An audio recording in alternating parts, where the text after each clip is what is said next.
E ficamos agora com o nosso comentário. Comigo tenho Cancela Moura. Cancela, obrigado pela sua presença. Começamos precisamente com António José Seguro, que rejeitou a proposta de Pedro Passos Coelho para se juntar ao PSD na refundação da proposta da Troika. Eu julgo que o António José Seguro não afastou completamente desse cenário que ele veio dizer, e penso que bem na linha daquilo que ele diz. Se está certo ou está errado, isso já são outras contas, ou contas do outro Rosário, mas o que ele veio dizer é que só num quadro de medidas tendentes a mais economia e mais emprego é que poderia avaliar ou aferir da possibilidade das medidas que viessem a ser, de facto, propostas pelo Primeiro-Ministro.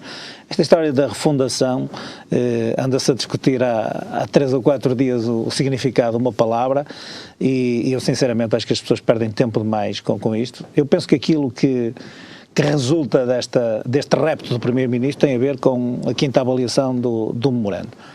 E o que ele quis dizer foi que, efetivamente, estão esgotadas todas as possibilidades, ou estão quase no limite, os cortes de despesa pública. Aquilo que neste momento poderá ocorrer como últimas medidas serão no Orçamento de 2013, e aquilo que ele pretende é que o espírito que levou à assinatura do memorando seja, no fundo, se retorne a essa vivência democrática, lembrando que os partidos do arco do poder, o PS, o PSD e o CDS, que representam cerca de 85% da população, pudessem eles próprios ter um compromisso para avaliar aquilo que possam ser as funções do Estado e daquele que nós chamamos e designamos por Estado Social. Porquê? Porque nós estamos a falar de um compromisso que não é do partido A ou do partido B, não é do PSD, não é desta maioria, mas é um compromisso do Estado com o país que durará, obviamente se pretenderá que dure, não por uma legislatura ou duas, mas que efetivamente seja uma medida de fundo para aquilo que possa ser, de facto, para o futuro de Portugal, e nomeadamente aquilo que seja a função do próprio Estado relativamente aos cidadãos, em troca dos impostos que esses cidadãos pagam. Portanto, eu julgo que pelo menos esta preocupação de reformar o Estado é a única, penso que é uma parte positiva de toda esta discussão. Muitas vezes nós só nas adversidades é que efetivamente refletimos a sério sobre os nossos problemas, e eu penso que aquilo que o Primeiro-Ministro está a fazer é lançar um repto sério de que se eventualmente comece a discutir o que é que os portugueses querem que o Estado dê em troca do pagamento dos seus impostos. António José Seguro rejeitou o desafio e disse que a refundação que o PS defende é a da redução das suas ideias e do seu caminho. Como é que poderemos interpretar estas declarações de António José Seguro relativamente a este repto que Pedro Passos Coelho fez? Eu acho que o líder do Partido Socialista, alguns têm dito com alguma graça que ele faz a oposição como se não tivesse havido ontem.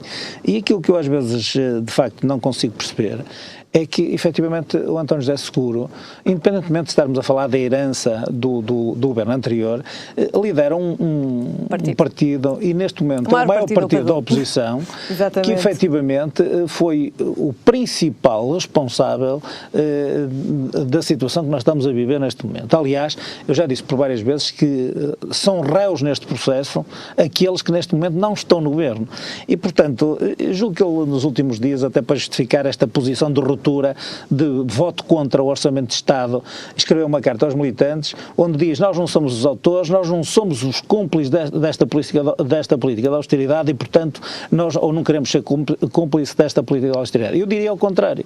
Eu julgo que eles são os principais responsáveis e não podem deixar de efetivamente colaborar no governo em erros irreparáveis com este governo, efetivamente, e com o país, no sentido de efetivamente poderem atalhar caminho para uma situação calamitosa de pré-ruptura financeira, de quase bancarrota, em que o país se encontrava um ano atrás. Acha que seria fundamental haver, digamos assim, também esta abertura por parte de António José Seguro e por parte do Partido Socialista nesta refundação proposta por Pedro Passos Coelho? Eu acho que não vai, segundo eu estou a perceber, existe já uma preparação de uma posição, para já o voto contra no Orçamento de Estado, e depois existe um certo distanciamento relativamente a estas propostas do Primeiro-Ministro, que são justificadas com esta falta de medidas de mais mais emprego ou para maior emprego e mais medidas tendentes a impulsionar a economia.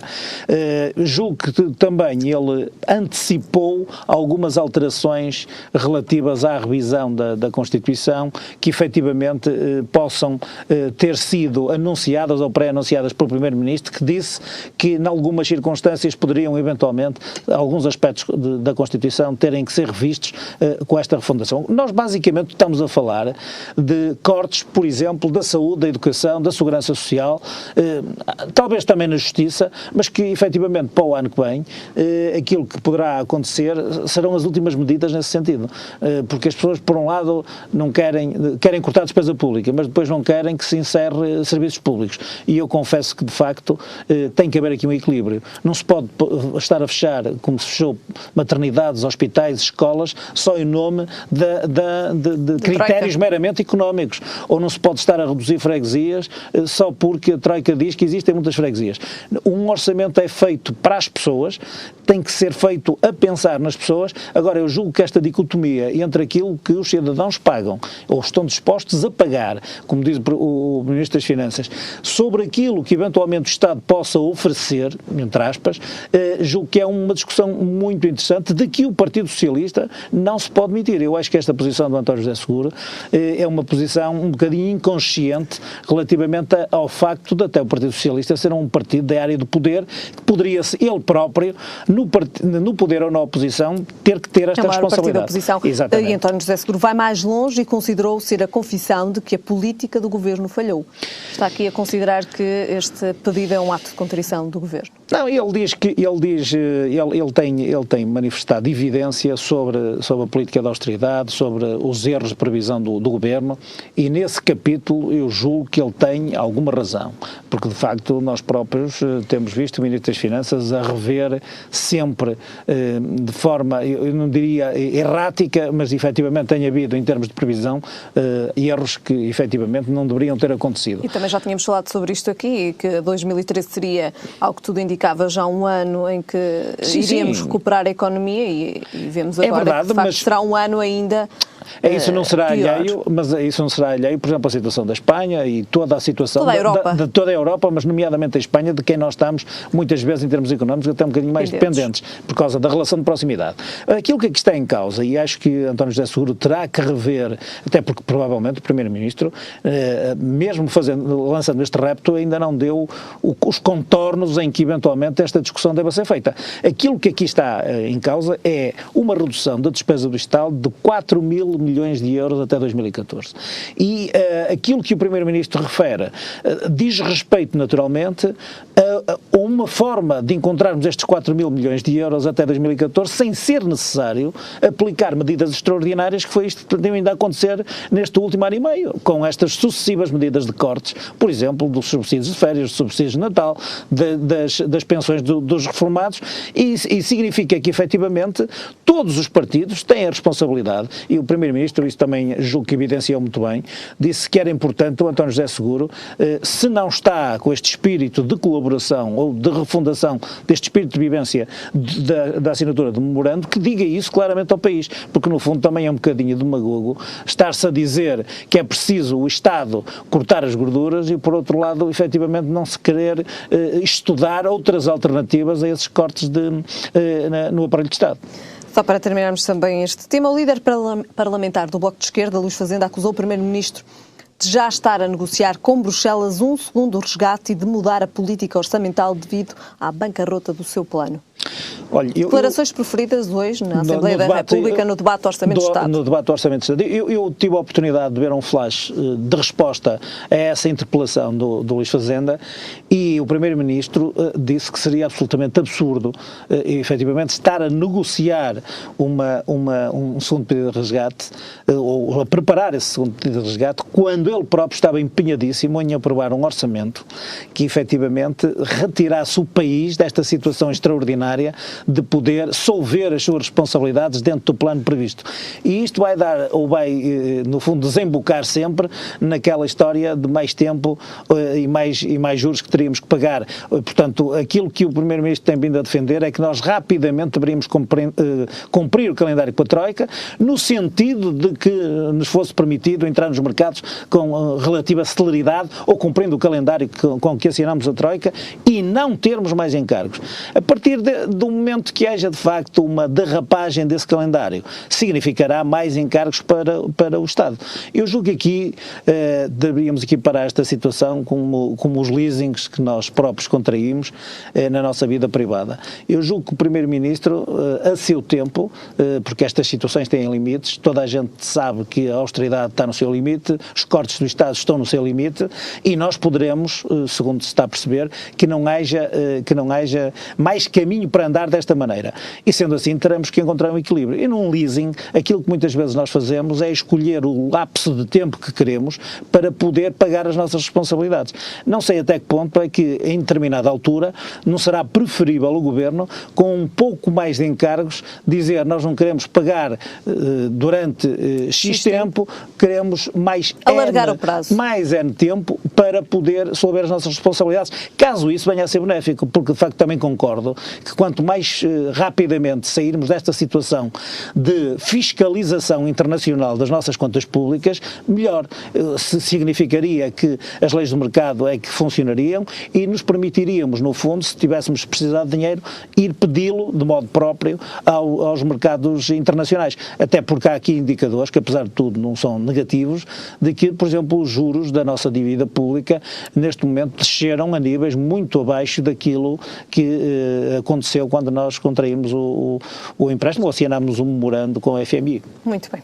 Passamos agora para um tema local. A Associação de Comerciantes do Mercado de Bolhão foi recebida na Assembleia da República na residência do Primeiro-Ministro no âmbito de um processo para encontrar uma verba para requalificar este edifício simbólico e com muita história na cidade do Porto. Olha, eu julgo que é um tema que já se arrasta há algum tempo? Não é há algum tempo. Este tema é um tema que vem, se bem me recordo, desde 2005, quando foi encerrada a ala sul do próprio mercado, porque efetivamente o LNEC veio dizer que havia risco de ruína.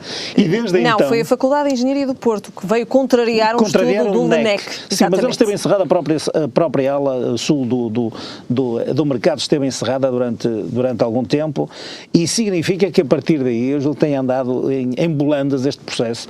Recordo que pelo meio houve a cedência de direitos de superfície por 50 anos a um consórcio holandês que por sua vez teria que pagar 1 milhão na assinatura dessa concessão e depois, ou seria na emissão da licença de construção, e depois pagaria com uma carência de 10 anos uma percentagem sobre, no fundo, os resultados de exploração que viesse a obter, e aquilo que efetivamente nós temos vindo a reparar é que efetivamente existe um projeto para recuperar. Eu lembro que o mercado é um edifício simbólico, por isso é que a Câmara assinou com o Ministério da Cultura esta cooperação para tentar efetivamente recuperar não só o mercado propriamente dito, mas o edifício, porque o edifício em si também, obviamente, tem muita importância para a cidade. São precisos 20 milhões. O Presidente da Câmara foi muito claro, dizendo no final de 2011 que só estaria disponível a Câmara para comparticipar caso o CREN, em termos de fundos comunitários, pudesse ter uma comparticipação entre os 80% e os 90%. Eu julgo que ele se estaria a referir às maiores comparticipações, que são na ordem dos 85%, e portanto eu julgo que é isto que é preciso resolver. É preciso saber se desbloquear o Estado... este financiamento. Se dentro do quadro de referência dos apoios comunitários, nomeadamente no CREN 2007-2013, haverá folga, haverá possibilidades de classificar este investimento como um investimento prioritário. Eu compreendo muito bem que gastar 20 milhões de uma vez por uma Câmara como da cidade do Porto, que obviamente não fará qualquer sentido. Pelo meio desta discussão, já houve um repto lançado pelo Partido Socialista e houve uma discussão também da Câmara ou um debate à volta disto entre a Câmara e a CCDRN sobre retirar alguns, nomeadamente a cobertura e alguns elementos do próprio projeto e que foi logo frontalmente contrariada. A Câmara abriu a possibilidade de fazer isso, a própria estrutura poderia do pôr em causa edifício. a própria estrutura do edifício e não corresponder às expectativas que tinham para o próprio Estado fez isso. Portanto, é preciso aqui discutir um bocadinho esta situação de forma mais séria, porque, repara, quando se chega ao ponto de uma associação de comerciantes do Bolhão e estamos a falar de pessoas que estão preocupadas com o seu dia-a-dia e com o seu ganha-pão, terem que se deslocar junto do Presidente da República, que disse, eu já encaminhei o assunto para quem de direito, que obviamente não poderia ter feito mais do que isso. Falar com o Presidente da Assembleia da República, com os grupos parlamentares, por causa de uma situação que deve ser encarada de forma frontal, séria,